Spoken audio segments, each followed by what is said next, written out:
Mabyeng sining at kultura, king genapa na pupul ning kalalangan katutuan na tepangan ninyang February 7 bilang parte ning selebrasyon ning Arts Month ning City Government ning Angeles. Lalam ning pamanimuno ng Mayor Carmelo John Lazatin II at king pamanimuna ng City Tourism Officer Louie Lazatin, piyabe-yabe king workshop, reng larangan ning photography, fashion design at styling at makeup at modeling, bang lakwas pang pasiknangan ning lokal at talento at kapampangan creativity. Genapa ning photography session, King Angeles City Library, king pamanantabi ng kilalang photographer ay Borge Meneses. Nung nuka rin, dinake na nitirang technique king visual storytelling at creative direction.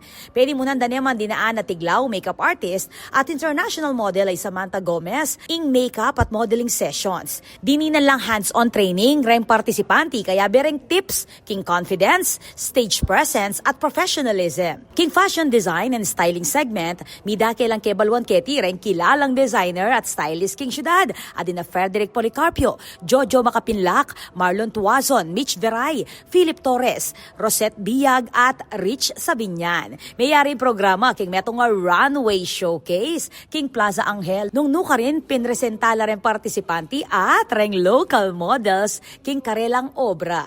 Higit pa king metong nga workshop, may ginyang platforming pupul ning kalalangan para king pamagpasik ng king talento, pamagpasikan king creative community at selebrasyon ng identity dareng kapampangan. Balaw siyang Angeles City king paman nyuporta kareng programang mag-elevate king local creatives at magpatibe king cultural pride ning Angeles. Ako po, Patricia Mamangon para king News Force Pampanga. Balitang tutuking Balen, Susuyo.